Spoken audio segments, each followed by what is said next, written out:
میرے نبی پاک صلی اللہ تعالی علیہ وآلہ وسلم نے ارشاد فرمایا، جب کسی سے کوئی بات پوچھی گئی اور وہ بات جانتا تھا، اسے علم تھا، وہ گواہی اس کے پاس موجود تھی، وہ شہادت اس کے پاس تھی، اس سے پوچھا گیا لیکن اس بندے نے چھپائی۔ یہ سنن ابو داؤد میں حدیث ہے۔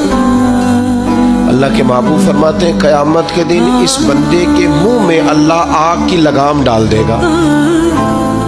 لو اب تیرے منہ میں لگام ڈال دی اور وہ بھی آگ کی، اب نہ بولنا، کیونکہ جب حق بولنے کا ٹائم تھا تب تو نہیں بولا، جب تیری ضرورت تھی، جب تیرے کہنے سے مظلوم بچ سکتے تھے، جب تیرے بات کرنے سے ظالم پکڑے جا سکتے تھے، جب تیرے دو جملے کہنے سے کسی شخص کی زندگی بھر کی جمع پونجی بچ سکتی تھی، تو بولا نہیں۔ وہ آج میدان محشر میں آیا تو میرے محبوب کہتے ہیں، حضور فرماتے رب اس کے منہ میں آگ کی لگام ڈالے۔ اقبال کہنے لگے اپنے بھی خفا مجھ سے اور بیگانے بھی ناخوش کیوں؟